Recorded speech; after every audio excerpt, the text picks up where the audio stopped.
This is One-on-One.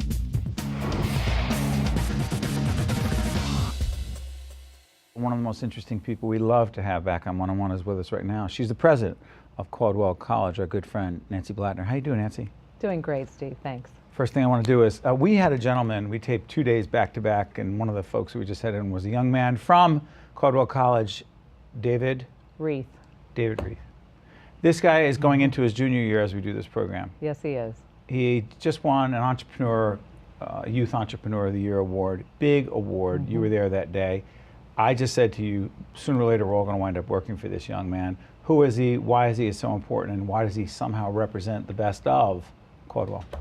Well, David Reith is just a phenomenal student. He's a junior, as you said, this year, and he's the student government president. He has made such an impact on Caldwell College. He's a resident RA in our residence halls in Mother Joseph, and he's a leader in every way. He's intelligent, he's entrepreneurial, and the best thing about it, he's very humble about all of his abilities. So he looks for a way to make an impact on the campus. And I met him because he was one of the presidential scholars, and he came to the reception a couple of years ago when he was considering colleges. And I just was struck by the fact that if we were fortunate enough at Caldwell College to have him come, that he would make a difference. And in 2 short years, he already has. What's it like for you? You and I have had so many conversations on air and off as well. What is it like for you to see a young person, and there are the Davids of the world who you clearly know are on some sort of fast track, whatever that means, but you know, they're potential superstars. But you also see some people who come to college for the first time.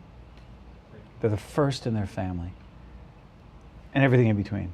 For those first timers, the first one in their family, what is it like for you? Because you also understand that personally.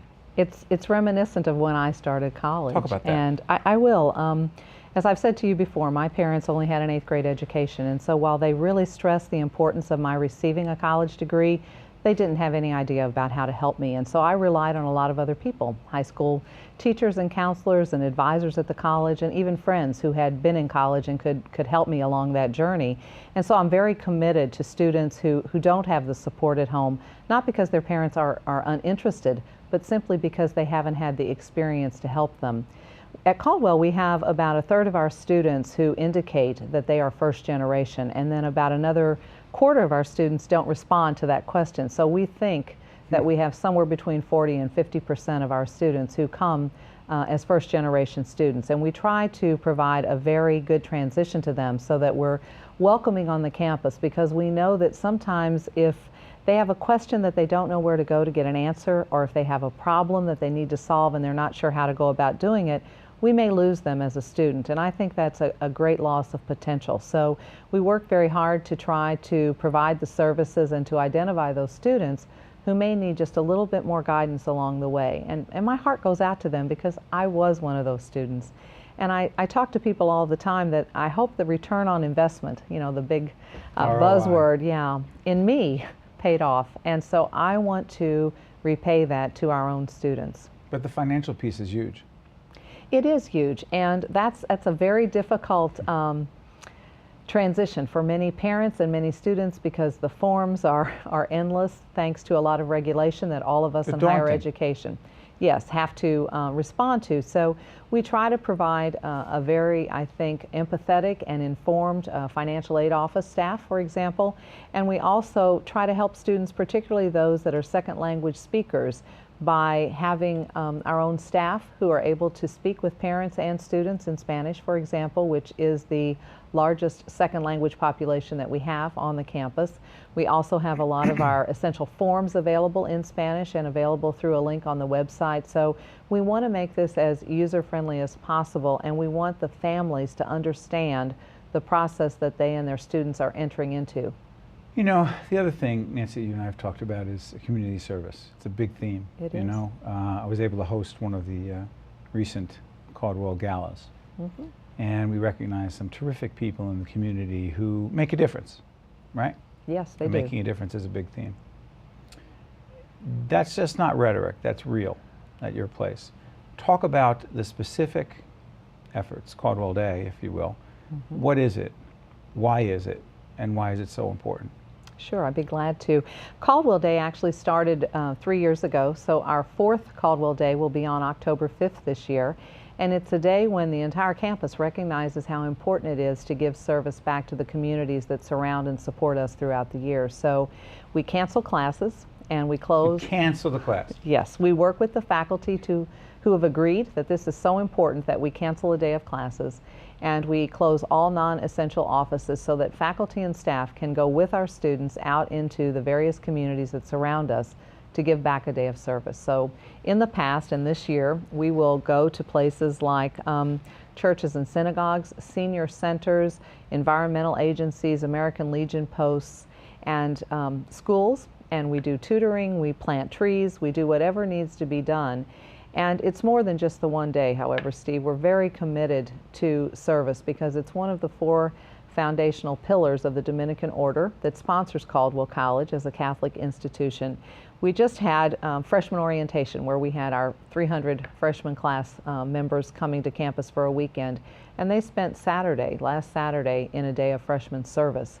So they as well went out with leaders, faculty and staff. My husband took a team, I took a team to Lac-Radaire Academy, and we spent the day painting. But we bonded together and we began to give students through these experiences the message that this is important, that when they leave Caldwell, they'll be well educated, but that they're active citizens so that they know they have a responsibility to give back to others in their community. You know, this transitions into, segues into an interesting topic that I discussed with Rich Laveau, your colleague over at Bloomfield College. I talked to Rich just the other day, the president there, about he talks about liberal arts education and the fact that we have such an obsession, rightfully so, about training young people to go through college to get a job, particularly in these tough economic times, right? Absolutely. And he said, you know what, at the same time, if we lose sight of the importance of a strong liberal arts education, it's not a good thing. Talk about that in the context of what you just described. Sure.